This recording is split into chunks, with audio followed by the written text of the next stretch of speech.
What up, world? It is now week one. College football is here. We already had one great weekend of games. That was kind of like an appetizer. This week, we got the main course. Huge day. All the husbands, boyfriends, whatever. Do what y'all got to do before Saturday because you got a loaded day of games. Starting at 11 o'clock, you got Texas, Ohio State. You got Alabama, Florida State. And of course, for this channel, the big deal is going to be LSU at Clemson. And I am your host, Lewis Johnson. And happy to announce that this will be the last time that we'll talk without talking about an actual game. Um, Huge weekend and a huge show coming up ahead of us. We got comments from Brian Kelly today. Had a little press conference, went over some things before this first game. And also, we'll be going over the LSU offense and how it will attack the Clemson defense. So jumping right into it with Brian Kelly, he had some very interesting comments. I think I'm not sure if all of them were exactly encouraging, but hey, he said it nonetheless. Biggest comment, in my opinion, is talking about the rotation of players, and you know that with the depth that I've gone over multiple times, I've talked about how deep this team is. You'll have some rotation. We expect some rotation at safety, at corner, and of course on the offensive line. What we did not expect was I didn't expect this much rotation. Kelly said that he'll rotate at least 6 players on that O line. All right, fine, that's cool. Maybe 7, even 8 offensive linemen could play. So if you're playing 8 different offensive linemen, I don't think that's very encouraging as far as what you think of that O line, especially considering the defensive line that you're going up against. I think 6 is a healthy number. You know you got some rotation going on at left guard. And speaking of left guard, Kelly went a little further as far as talking about who was good at what, the different strengths of the different guys competing at that spot. Starting with Paul Mabenga. Mabenga is going to be your projected starter. Of course, he won't play every snap, but he's going to start the game. He's who the staff is thinking that gives them their best chance at left guard. He likes the way Mabenga moves. That he moves well. Anything regarding movement, pulling plays, stuff like that, Mabenga is your guy. He likes the experience of DJ Chester and his size, which that's cool, but I don't know what exactly you expect him to say at that point. If you really like DJ Chester, then he'd be starting. And what good does size give you if you can't move well? So anyway, Cohen Eccles, he talked about the strength of Cohen Eccles, and that's a big deal when it comes to knocking people off the ball. You want to be able to run the ball. You want to have some guys with a nasty streak that are going to be able to move that offensive line, change the line of scrimmage. So that's what he liked about the 3 players competing for that left guard spot.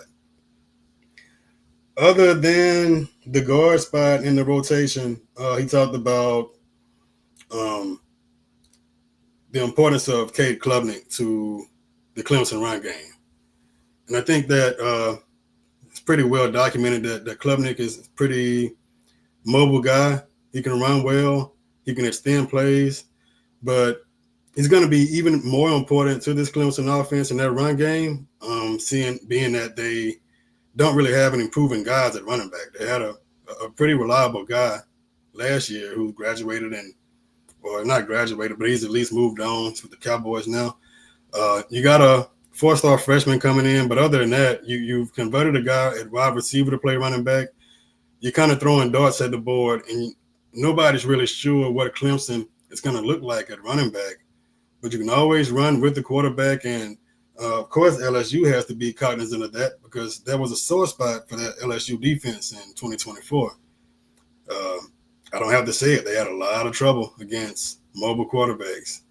So Klubnik is going to present some problems. And, of course, he can also pass the ball very well. He can make all the throws. So Kelly said that it's going to be important to contain him. They like to keep him in the pocket. I'd be interested to see how they approach attacking Klubnik and how they plan on keeping him in the pocket because with a lot of new guys in that secondary, it'll be even more important to prevent him from extending plays, having a guy shake loose, and getting hit with a big play because you didn't sack him or you couldn't get to him fast enough. On from Klubnik. Kelly was asked about the approach to the to the season and how it's different this year from last year. And one of the kind of ongoing themes from Kelly, in my opinion, in this press conference was talking about the confidence and the experience of his guys. So, in short, he said the biggest difference this year is the amount of depth on the team, and not just the depth, but the experienced depth. The guys that you brought in are guys that are proven. Guys like Mansour Delane. He's a proven guy on the outside who's going to help you at a cornerback spot. You're gonna lean on him at a cornerback spot. Braylon Moore. He talked about Braylon Moore and how he's already played Clemson before. He's seen this vaunted defensive line that everybody's talking about and held his own. And that's a great point. It's good to have talent. It's better to have experienced talent, guys that have gone through the fire, who have been tested, and they know what to expect going into these environments like the Little Death Valley over in Clemson. It won't shake more. Some of the younger guys, you don't know how they're going to respond, but it's a good thing to have a known as far as how guys are going to respond. Now, what you don't know is how they're all going to mesh with this team, but at least they've been through it. More on the portal. Kelly was asked about his approach to attacking the portal and how that's been different over the years. And long story short, he said that they could feel more confident as a staff going after more guys this year because they were more settled as far as the internal program. The guys they already had, the people they already had in place, you had a better core so you could go after more guys. Now, that sounds good. I think you in reality, you had needs and you were more structured and organized and prepared to go and get these guys to fill these needs so you don't miss on them. LSU has gone in the portal pretty heavily every year since Kelly has been here. What you're hoping as a fan is that they'll have a higher hit rate this year. And by all accounts, it looks like they have, but as I just said, you don't know until that season starts. So, again, he said he wanted to get the right guys. He wanted to get experienced guys. And that's why he brought up Braylon Moore again at center, who is one of those guys that's going to step into a starting role immediately for you. Of course, LSU had a scrimmage Saturday. On Saturday, you had quite a few starters out. I don't think there's any reason for alarm as far as that goes. You just wanted to keep your guys up. You got some guys like Nussmeier who have gone through installation. They've gone through preseason, and they're not really going to gain a whole lot through one more practice. So Kelly said he had a pitch count. He kind of made fun of his analogy there with baseball, but he had a pitch count on Nuss, wanted to keep him out, let him get some rest. And that was the case with a few more guys. Let your backups get those reps because even though I think I might be more confident in your backups like a Van Buren than most, it's obvious that they need all the reps they can get. They've been up and down, Van Buren and Hurley, not to pick on them, but it's just part of it. You get limited reps, especially with the ones. So, and for Van Buren, you're dealing with a whole new team. I mean, it wasn't that long ago where Jaden Daniels also looked like an inaccurate quarterback because he was getting familiar with his team, with new receivers, and it's not as easy as it might look.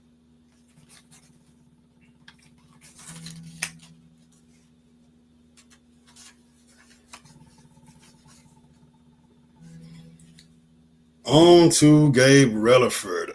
He was asked about Gabe Relaford's progress, and if you're not familiar with Relaford, he's a sophomore from Shreveport, went to Evangel, and he's in line to start at defensive end. And of course, LSU brought in some pretty highly regarded guys at defensive end, like Jack Pyburn out of Florida, Patrick Payton out of Florida State, Jamari Butler out of Nebraska. But Rutherford, a young guy, is still starting. So that says a lot about him. And he's been pretty impressed with Rutherford. He says he's pleased with how Rutherford has accepted the challenge of the transfers. So he's improved a lot since last year, and he played a good bit as a true freshman on a loaded in a loaded defensive end room, if I might add. But he's improved, and he's an impressive physical presence. So that's encouraging.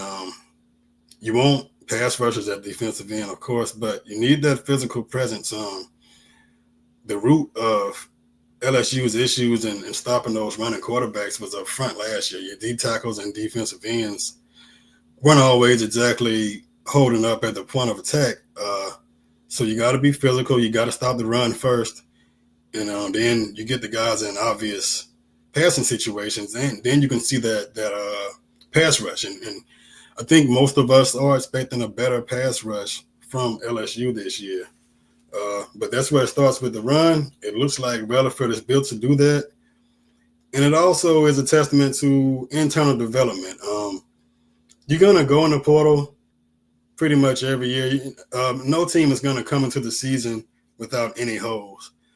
But in an ideal situation, you're going into the portal to supplement your roster and not necessarily build your roster. So the more guys like Rutherford that you get, that you're able to develop and they're ready to go and be an impact player in their second year on campus, the healthier that program is going to be. So it's definitely encouraging to hear the words about Rutherford today.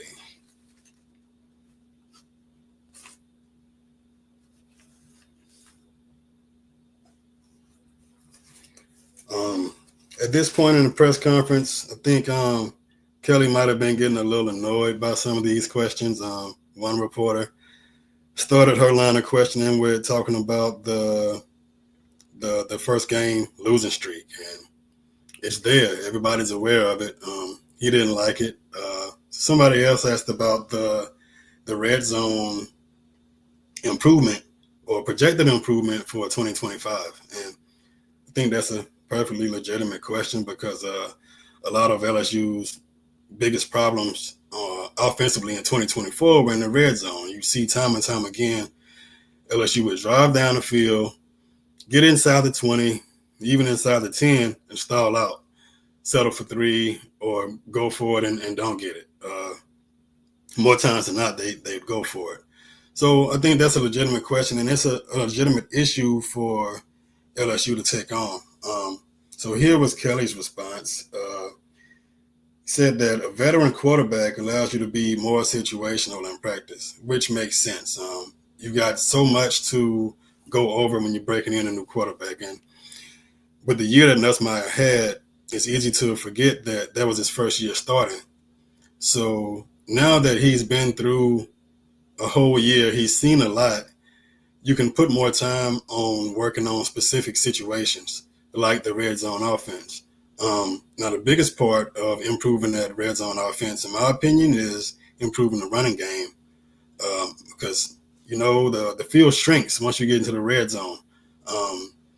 Defenses don't have as much to worry about as far as getting beat deep, stuff like that. So you got to be versatile. You got to have a threat of a run because you don't really have a lot of space. You got some really tight windows trying to pass.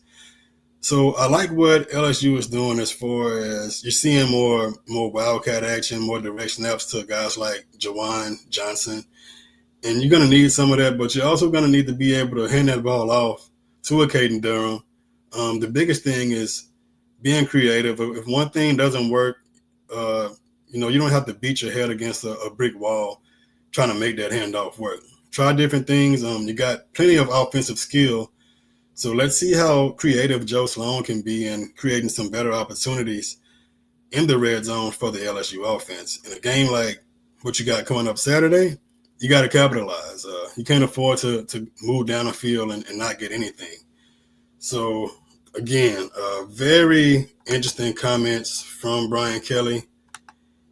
And with that being said, we want to go into the LSU offense and how this LSU offense wants to attack the LSU defense, or what's the best way for the LSU offense to attack the Clemson defense. Um, we've talked ad nauseum, it seems, about the talent level on this Clemson defense, but you can't say enough about it because it's there. You got uh, NFL draft picks at every level. You got multiple NFL draft picks on that front four, and Peter Woods, and you also got transfer defensive end and Will Help from Purdue. So you got a loaded front, a pretty intimidating group if you look at talent alone. But if you look at production, it's a bit different. A couple shows ago, I talked about the talent on this Clemson defense.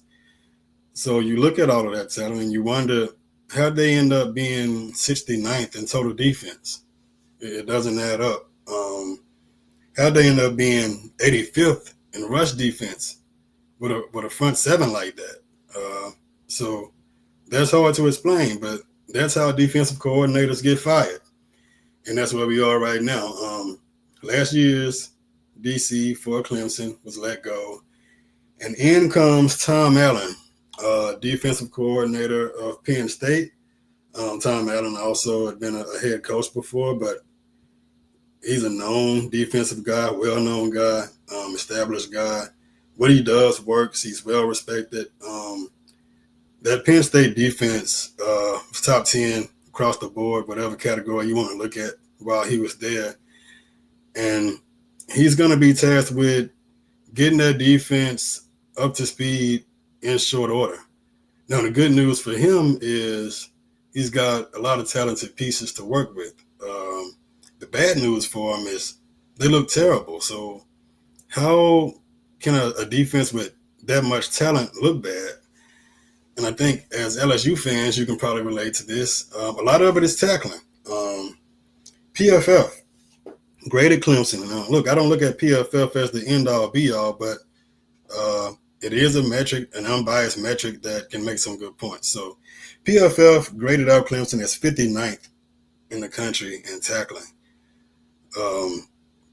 So how do you get that bad? That's pretty low considering the athletes you're working with. So you got a couple things that could be going wrong here, and I won't lie to you. Like I watched every Clemson game. I did watch a good bit of them. So what you're going to typically see when tackling is that bad is bad angles. As people that follow LSU, we saw a lot of that last year too. You got secondary guys coming up taking bad angles, and you got maybe some guys that are unsure of what they're doing, what their responsibilities are. That can be the root of these bad angles. When you're unsure of yourself, you're not moving at the same speed you would move if you knew what you were doing. So he's got a lot to improve on that Clemson defense. Like I said, he does have the talent to work with. A little more background on Tom Allen. Like I said, he's a proven guy, but it says a lot about who you are as a coach if Dabo Swinney will go and get you from outside the program. That's a rare thing for Dabo Swinney. He loves to promote from within. He doesn't care if he makes an unconventional hire, if he takes somebody who's never been a coordinator and make him one. And sometimes that works out, sometimes it doesn't. In the case of his last defensive coordinator, it did not work out. But that's just part of it. That's the way he does things. Dabo has shown us that he doesn't care about what other people think. He doesn't care about being judged. He's going to do things his way. So, yeah, Dabo, he goes and gets Tom Allen from Penn State. Allen is a guy who likes to employ the 4-2-5. So you'll have a slight difference from the 4-3 that Clemson ran last year. But in this day and age, nobody's running one defense all the time. The way people pass the ball and spread you out, pretty much everybody's running with a nickel more than half the time anyway. So anyway, bases his defense out of a 4-2-5. And comments that he's made in the offseason, he plans to simplify the defense which can take away some of that confusion I talked about earlier. And he wants to, of course, improve the tackling on that defense. Now, you didn't see a lot of this at Penn State because he came into a good situation at Penn State to where he didn't really feel like he needed to change much. That Penn State defense was already good. They already had a system in place. They already had talent. But before he got to Penn State, he ran a lot of quarters defense. And if you're not familiar with the quarters defense, there are some obvious holes in it. But a guy of his stature, he knows what he can get away with and what he can't. And, of course, you're going to have some variations. You're going to change it up from time to time. But that's his preferred coverage more times than not. Now, the good news for LSU is they are built to exploit the quarters defense. You got a guy in Nussmeier that has seen a lot and understands coverages, son of a coach. Disguises won't work as well on Nussmeier as they did last year. And not only do you have Nussmeier, you have some explosive backs in Caden Durham and Harlem Berry. And you have some very talented tight ends in Trey'Dez Green and Bauer Sharp, some absolute mismatches. So one thing I want to talk about in the quarters defense is it's kind of it's a little easier for a good offensive mind to put your safeties in conflict as far as do I stay with the tight end? Do I help out on the outside receiver? And you're putting the safeties in a situation where you got to run with Trey'Dez Green one-on-one, or you can, at the same time, you're leaving a guy like a Chris Hilton outside in single coverage. So to me, that's a no-win situation. And also you have a situation where you're putting your linebackers in charge of the flats. So I think about a guy like Harlem Berry. And Berry is a true freshman, so I don't think he'll get 15 carries against Clemson. You don't want him to put the ball in danger. Not saying that he has ball security issues, but it's just a big game for a freshman. But he is a guy who's a valuable receiver. You get this guy in space with the linebacker in the flats, it could be a long day for that linebacker core. So I think LSU is going to be built to exploit that Clemson defense. Of course, the big question is, how do you block them? Can you give Nussmeier enough time to exploit this Clemson defense? But some of the short stuff, you don't need a lot of time for. You don't need a lot of time to get a running back on an angle route or on a swing route to the flats. So those can be some answers as far as LSU figuring out how to protect against this defensive line. Clemson is loaded, and it's not just on the interior; it's on the outside too. So you got guys like maybe Weston Davis a start at right tackle. You have Tyree Adams at left tackle, and I probably have as much trust in Tyree Adams as anybody. But you still have to understand that you're going to lose some of those battles just because of the talent level that you're going up against. So Joe Sloan will have to have some plays in place, some options in place, some checks, some preparation that will allow LSU and Nussmeier to get the ball out quick, keep them from getting hit, and the biggest thing is keep them out of obvious passing situations. So that means you got to be able to run the ball well too. This is going to be a huge game for the LSU running backs, and I would go as far as to say that the LSU running back room could be the key to this game, offensively at least, because I feel like you know what you're going to get out of Nussmeier. Nussmeier is proven. He's a guy that can read coverages. He can anticipate with adequate weapons. He can throw the ball all over the yard, and he has more than adequate weapons. So going back to keeping them protected, keeping them out of obvious passing situations, it's going to come down to your running backs because you got to also understand that these guys are going to have to make some plays when nothing is there. We're not expecting this offensive line to come out and look like the Philadelphia Eagles, to say the least. You know that they have some issues. You weren't able to really knock anybody off the ball last year. Not that they had enough chances to or opportunities to do so, but you weren't able to do that. So you can't expect them to reestablish the line of scrimmage this year. But you have to provide a threat. At the very least, you have to provide a threat to keep the defense honest, to prevent the defense from pinning their ears back and getting Nussmeier in a situation to where he has to be gunslinger Nussmeier and make some ill-advised throws. So what you're looking for out of your running back room, I don't think you're going to hit them for 4 yards, 5 yards of carry all the way down the field. I think that's asking a bit much, but an explosive run here and there. And Joe Sloan touched on this a couple of weeks ago. The explosive play is going to be huge for LSU this year, whether it's the run or the pass. I think you're asking a lot of your offense when you want them to continue to make sustained drives all the way down the field against the better teams.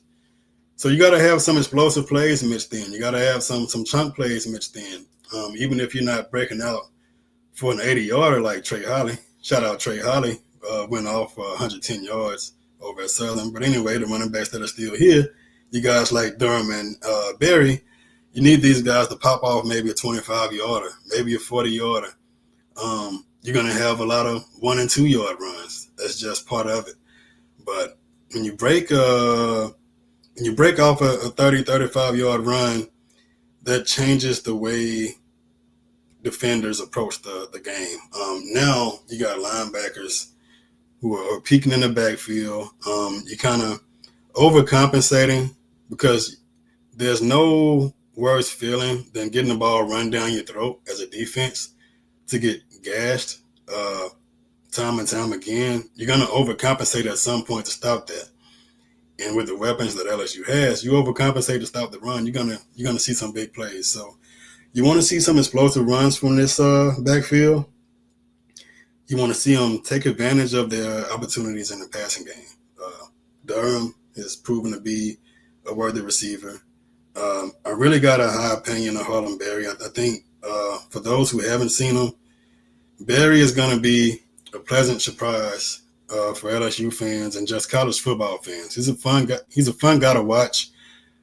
Very explosive guy, and Berry is one of those guys who's gonna have an opportunity to break some plays no matter where he gets the ball because he can make you miss. It's gonna be very valuable in this offense. He's a guy, if you give him a little space, he can make something out of nothing. So you want to take advantage of your opportunities in the passing game as a running back. Now, Clemson, they have some very good linebackers, but you got some thumpers too. But these guys are competent as far as coverage, but I think Berry is a mismatch. So look for him to have an impact in the game Saturday. That'll be key. Last but not least, the running backs will have to be prepared to help in protection. I've already kind of beaten a dead horse. LSU is going to lose some battles up front. You're going against a very good defensive line, even though, in my opinion, they underachieved in 2024. These guys are going to have a chip on their shoulder. They're going to come in with a chip on their shoulder, ready to prove that they're better than the 69th ranked defense.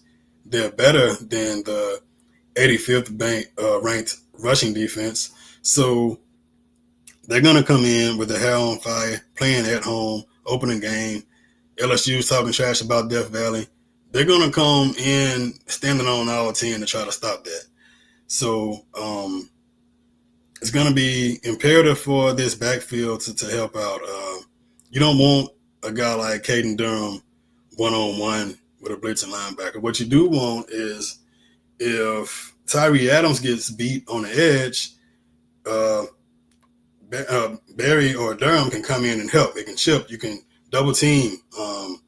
But the good thing about that is going back to Kelly's press conference today, Durham has had the opportunity to play behind a guy like Josh Williams, who was the ideal running back at the little things. Josh Williams wasn't a superstar. He didn't have freakish athletic ability, but he did all the little things right.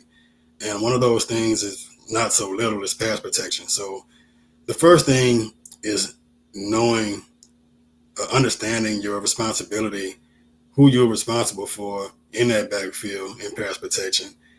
Then you gotta be able to put your head down and take the lick. Sometimes you're gonna lose those battles, but even if you get run over, if you can get in the way and slow down your pass rusher long enough for Nussmeier to get the ball off, then you've done your job. So that's the three big things for this backfield. You need explosive plays. You need to take advantage of Clemson and your passing offense as far as receiving the ball, but also you want to hold your own when it comes to pass protection. In this game, I'm going to tell you, I think LSU is going to make a lot of plays against this Clemson defense. And don't get me wrong, I have a lot of respect for the Clemson defense, but you look at Tom Allen, he knows that he's got a completely new team. He's got a completely new group of players, and he can't throw too much at them too fast. So I think, especially early on in the game, you're going to see some conservative play calling. You're going to see some calls that will kind of prevent the big play from LSU. You'll see corners backed off, maybe given more of a cushion than normal. And that will allow Nussmeier to kind of get in a little comfort zone. At some point, you're going to get tired of the dinking and dunking, and you're going to get more aggressive. And I think that LSU is going to hit on some big plays. And I think it might surprise some, but I think they'll hit them for some big plays in the run game too. The question is, can you take care of the ball? It's going to be huge for LSU. Can you escape this game without any turnovers? I think Nussmeier will be better equipped to do so. Like I said, he's been through the fire now. He's been in some tough situations. He's been in some very tough places to play, in some high-pressure situations that Texas A&M experience, that Florida experience. Those are going to be the games that'll make Nussmeier more ready, more prepared for this moment. But it takes more than him. Defensively, can you avoid the big play? And can you keep Klubnik in check? You got to pick your poison. Klubnik is good at running and passing. Well, if he runs the ball on you, then you know he can do whatever else he wants to do on you, because then you start to overcompensate to try to stop that. So I'm expecting a big day from this LSU offense. I'm not ready to say that LSU is going to go to Clemson and get the win. It wouldn't shock me at all. But I do expect them to have some success offensively. And this is a game that will no doubt go down to the wire. So other than the game preview and everything that we got coming up Saturday, we got a couple other things to touch on, starting with the numbers. I leave the least important stuff for last, but it is important for a lot of people. And look, it's important to the program too, because it says a lot about the identity of the locker room and who do you trust, who do you look up to, who's going to be the man in that locker room. So giving out the numbers, we found out that Garrett Nussmeier is going to get the well-respected number 18. And I think that you couldn't really come up with a better guy to get that 18, considering what Nussmeier has gone through to this point. You don't see guys wait around at quarterback to play. You just don't see it. It's not the world that we live in. And I get it. You only get so much time as a quarterback. You want to go somewhere where you're going to play. You want to give yourself the best opportunity to move on to the next level. And you also want to go to who's paying you the most money. Let's be real about it. Nussmeier was able to kind of fend all of that off. He waited his turn. 4 years later, he comes in and he had a great year last year. He's poised to have an even better year this year.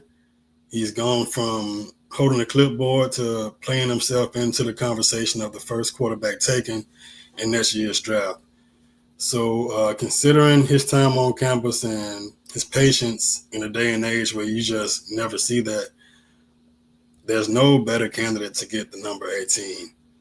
On to the other pass me down LSU number 7. Number 7 typically goes to your biggest playmaker on the team, your most exciting player, the guy who can make the play that changes the game. We saw so much of that from Perkins earlier. And look, I know I can understand being a little hesitant to buy into the hype after some years filled with injuries and indecision on where to play him. But Perkins has most definitely looked the part this year as far as what we've seen in camp. He looks healthy. I expect Blake Baker to move him all over the field. Yeah, I know he plays star, but you're not going to see him at star exclusively because you're not going to make it easy for offenses to prepare for him. This is a guy that's going to play a lot of linebacker. He's going to play a lot of rush in. And especially in this game against Clemson, you're going to see a lot of nickel. So you might see Weeks and Perkins at linebacker when you're playing that nickel defense to try to compensate for the array of receivers that Clemson has. Clemson has at least 3 guys at receiver that are going to play in the NFL, barring injury or some kind of disaster. So LSU is definitely going to have their better cover guys on the field. So don't worry about Perkins getting caught up in a situation where he's guarding a wide receiver. Other than that, you talk about Perkins' coverage ability. I like what I've seen out of his coverage ability. I've seen him sit back in the zone and get a pick.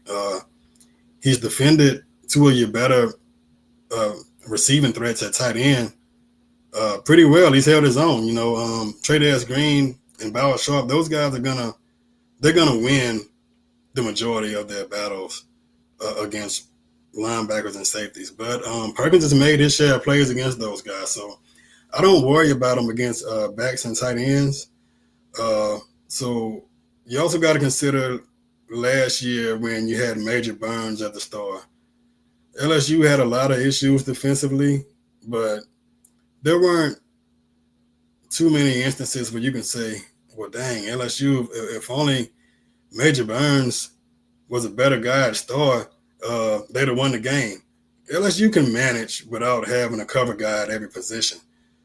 So anyway, back to the number 7. Kind of got off on a tangent, but it's all good. Perkins is your typical number 7. He's the exciting guy, the flash guy, the first-round potential guy, the guy that changes the game, and the guy that makes even non-LSU fans want to tune in because you don't know what he's going to do next. So big congratulations out to Nussmeier on 18 and Perkins on 7. With that being said, get ready for an awesome weekend of football. I mean, even starting Thursday. Friday, you got Baylor and Auburn. It's going to be an awesome week of football. I can't wait. I know y'all can too. And continue to like and subscribe. Follow me on Twitter and TikTok at CFBLou. Last Word on Sports. Got a new article coming out soon talking about the magnitude of this game for Brian Kelly and his future at LSU. Tune in for that. Till next time, it was real. Catch y'all next week.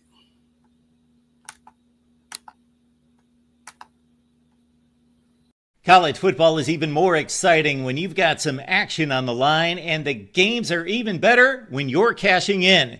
And the Voice of College Football is the place to be to get the greatest value. Start with my picks. 75% against the money line, 58% against the spread, and I've got a 40-plus year track record. 11-0 in the college football playoff for me last year against the money line, 8-3 against the spread. And I'm just the warm-up act. Steve Merrill of Wager Talk is our ace in the hole show stopper. 7 years with the voice of college football, over 30 years in the industry. Steve gives us analysis on all the big games, but you can't miss Steve's weekly under-the-radar pick.